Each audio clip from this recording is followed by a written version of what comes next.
Hi viewers, welcome to our channel. ప్రస్తుతం మనతో పాటు దామో బాలాజీ గారు సీనియర్ జర్నలిస్ట్ ఉన్నారు. వాటితో ఒకసారి మాట్లాడదాం. నమస్కారం సార్. నమస్తే సార్, కేసీఆర్ గారు తెలంగాణ ఉద్యమం టైంలో ఏ విధంగా ఉన్నారో ఇప్పుడు మళ్ళీ ఆ విధంగానే ఉండబోతున్నట్టుగా మనకు తెలుస్తుంది. ఆయన స్పీచ్ చూస్తుంటే మళ్ళీ కాంగ్రెస్ పైన ఒక ఉద్యమ బాటలో ఫైట్ చేయబోతున్నట్టుగా కనిపిస్తుంది సార్. మరి ఇది రేవంత్ రెడ్డి గారికి ఏ విధంగా కష్టాలు తెచ్చే అవకాశం ఉంది? ఆయన ఏ విధంగా దీన్ని డీల్ చేస్తారు? మళ్ళీ కాంగ్రెస్ ప్రభుత్వాన్ని పడగొడతానన్నట్టుగా కూడా నిన్న కేసీఆర్ గారు ఛాలెంజ్ చేశారు కదా. మరి ఏ విధంగా పడగొట్టే ఛాన్స్ ఉంది? ఎంటైర్ గా నేను కేసీఆర్ గారి స్పీచ్ పైన మీ ఒపీనియన్ ఏంటి సార్? చాలా కాలం తర్వాత అంటే దాదాపు 1 year తర్వాత కేసీఆర్ మళ్ళీ రంగంలోకి దిగుతున్నట్టుగా తెలుస్తుంది. యాక్చువల్గా మనకి మధ్యలో ఒకసారి ఆయన వచ్చారు, రైతుల సమస్యలకు సంబంధించి కొన్ని మన బస్ యాత్ర అలాంటివి చేశారు. సో దాని తర్వాత ఆయన వెళ్ళిపోయారు. ఇప్పటి వరకు మళ్ళీ ఎక్కడ బయటికి రాలేదు. ఓన్లీ కేటీఆర్ అండ్ హరీష్ రావు మాత్రమే ఉద్యమాలు చేస్తున్నారు. ఈ మధ్యకాలంలో కవిత కొంచెం యాక్టివ్ అయింది, జైలుకి వెళ్ళొచ్చి ఆమె కూడా చాలా కాలం రెస్ట్ తీసుకునింది. ఇప్పుడు మెల్లమెల్లగా ఆమె కూడా వస్తుంది.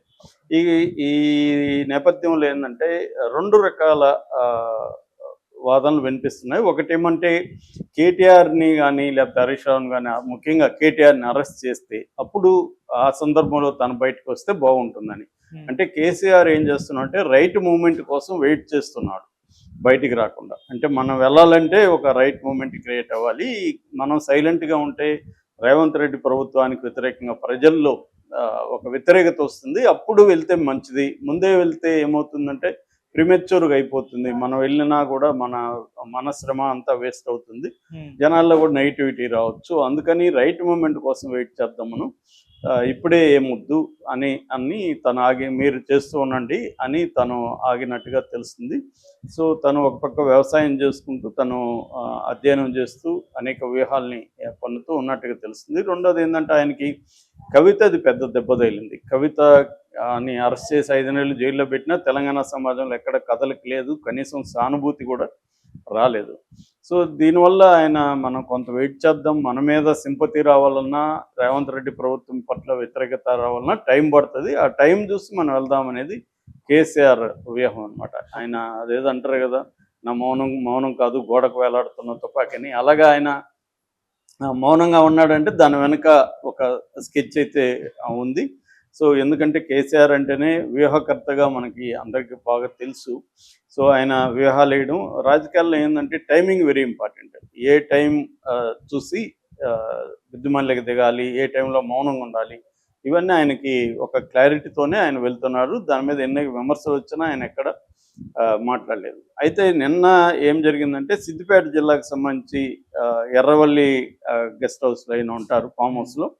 అక్కడికి జహీరాబాద్ నియోజకవర్గం నుంచి కొంతమంది నాయకులు ఆయన కలవడానికి వెళ్ళారు. ఆ టైంలో ఆయన ఓపెన్ అప్ అయినట్టుగా తెలుస్తుంది. ఆయన ప్రధానంగా ఈ ప్రభుత్వం మీద అనేక విమర్శలు పెట్టారు. కైలాసంలో పెద్ద పాము మింగినట్టు అయింది ఇక్కడ తెలంగాణ పరిస్థితి. వీళ్ళు ఎవరి మాటలు విని ఆలోచన లేకుండా వాళ్ళని గెలిపించారు, ఇప్పుడు అనుభవిస్తున్నారు. సో ఇది రైతు అని వరుసగా ఈ ప్రభుత్వ ఫెయిల్యూర్ గురించి ఆయన మాట్లాడు. ప్రధానంగా రైతు బంధు గురించి ఆయన మాట్లాడు. కేసీఆర్ అంటేనే మనకు కొన్ని పథకాలు గుర్తొస్తాయి. అందులో రైతు బంధు, దళిత బంధు ఇట్లాంటివి ఉన్నాయి. అది రైతు బంధు వీళ్ళు ఇవ్వడంలో ఫెయిల్ అవుతున్నారు. ఏసారి ఇస్తారా కూడా తెలియదు.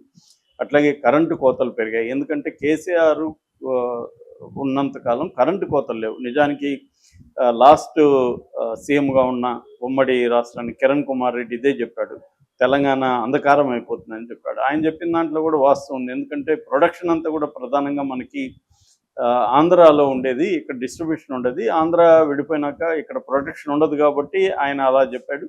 కానీ కేసీఆర్ కొంత ఛత్తీస్గఢ్ మిగతా చోట్ల నుంచి పవర్ కొనడంతో పాటు ప్రొడక్షన్ కూడా ఇక్కడ పెంచడం, దానివల్ల ఏమైందంటే తెలంగాణలో పవర్ కట్స్ అనేవి బాగా తగ్గిపోయినాయి కేసీఆర్ వచ్చిన తర్వాత. రెండవది వాటర్. ఎందుకంటే తెలంగాణ ఎగువ ప్రాంతంలో ఉంటుంది కాబట్టి వాటర్ ప్రాబ్లం కూడా బలంగా ఉంటుంది. దాన్ని కూడా కేసీఆర్ అడ్రస్ చేశాడు. వాటర్ దానివల్ల కుంభకోణాలు జరిగాయా లేదన్న పక్కన పెడితే కాళేశ్వరం ప్రాజెక్టు ద్వారా ప్రధానంగా వాటర్ కూడా అందించాడు. అందువల్ల ఎప్పుడూ లేనంతగా ఉత్పత్తి కూడా పెరిగింది.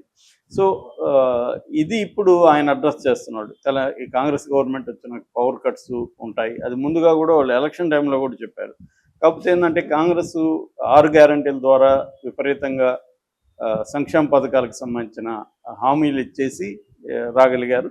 రెండోది అన్నిటికంటే కూడా ఇంపార్టెంట్, కేసీఆర్ ప్రభుత్వం మీద 10 ఏళ్లలో యాంటీ ఇన్కంబెన్సీ ప్రజల్లో ఉంది రకరకాల కారణాలతో. కేసీఆర్ డీల్ చేసిన విధానం కానీ, ఆయన ఎప్పుడు అసలు సెక్రటేరియట్కి రాకపోవడం కానీ, ఆయన ప్రెస్ మీట్లలో ఆయన చూపించిన అహంకారం కానీ, జర్నలిస్టులను అవమానకరంగా మాట్లాడడం కానీ, కార్మికులు ఆర్టీసీ కార్మికులు లాంటి వాళ్ళు సమ్మె చేసినప్పుడు ఆయన ధోరణి కానీ, ఇవన్నీ కూడా ఏంటంటే ఈయనకి అహంకారం తలెత్తింది. ఒక రాజులాగా బిహేవ్ చేస్తున్నాడు తప్ప ఒక సర్వెంట్ లాగా ప్రజలకి, ఒక సీఎం అంటే ఒక ప్రజలకు సర్వెంట్, ఆ రకంగా ఆయన లేడు, అహంకారం తలకెక్కింది అన్న ఇది ఉంది. దాన్ని రేవంత్ రెడ్డి కూడా ఫోకస్ చేయగలిగారు.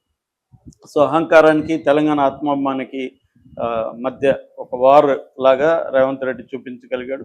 సో అది సక్సెస్ అయ్యారు.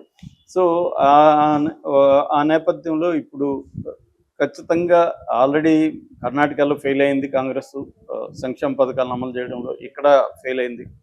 దాన్ని అందుకని 1 ఇయర్ అనేది ఒక లాంగ్ పీరియడ్. 1 ఇయర్లో అనేక రకాలుగా ప్రజా వ్యతిరేకత అనేది రేవంత్ రెడ్డి ప్రభుత్వానికి పెరిగింది. ముఖ్యంగా హైదరాబాద్లో హైడ్రా కావచ్చు, మిగతా విషయాలు కావచ్చు, అట్లాగే పథకాల అమలు కావచ్చు.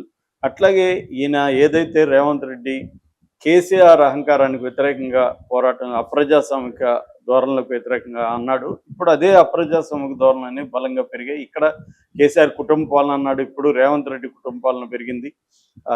ఇక్కడ ఏమాత్రం ఎవరిని విమర్శించినా ప్రభుత్వంలో వాళ్ళ అరెస్టులు చేయడం, కేసులు పెట్టడం, సోషల్ మీడియా మీద ఉక్కుపాదం మోపడం, ఇవన్నీ కూడా పెరిగాయి. ఇవన్నీ మళ్ళీ సేమ్ ఉంది, అదేదంతా అతని కంటే గనుడు ఇతను అన్నట్టుగా కేసీఆర్ని ఏ విషయాల్లో అయితే వ్యతిరేకిస్తూ తెలంగాణ ప్రజలు రేవంత్ రెడ్డికి ఇచ్చారో అది వచ్చింది ఈ 1 ఇయర్.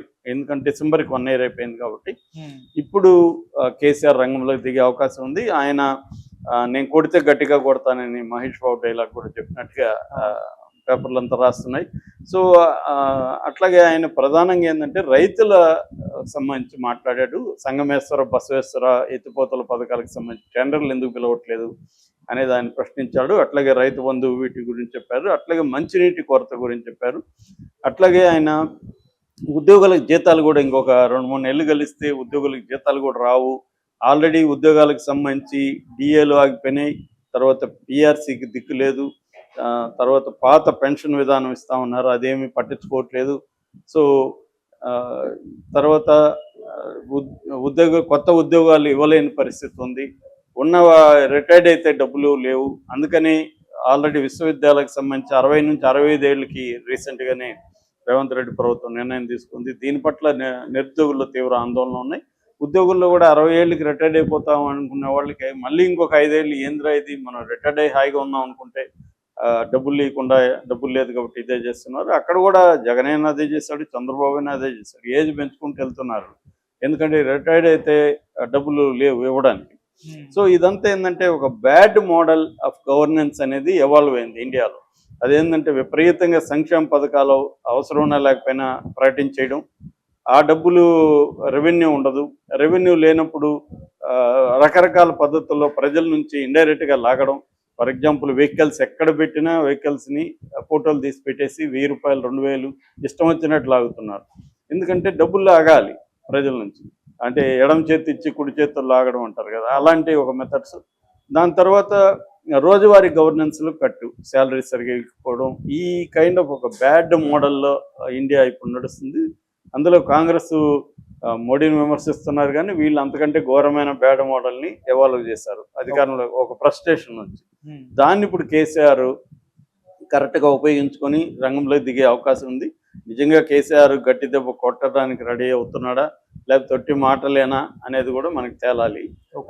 ఎందుకంటే ఆయన చాలాసార్లు ఇలా అన్నాడు కానీ రంగంలోకి దిగలేదు. మరి నిజంగా దిగుతాడా, అదేదో అంటారు కదా, మా బుడ్డ బెదిరింపులు అంటారు, అలాంటి బెదిరింపులతో కాలం గడిపేస్తాడా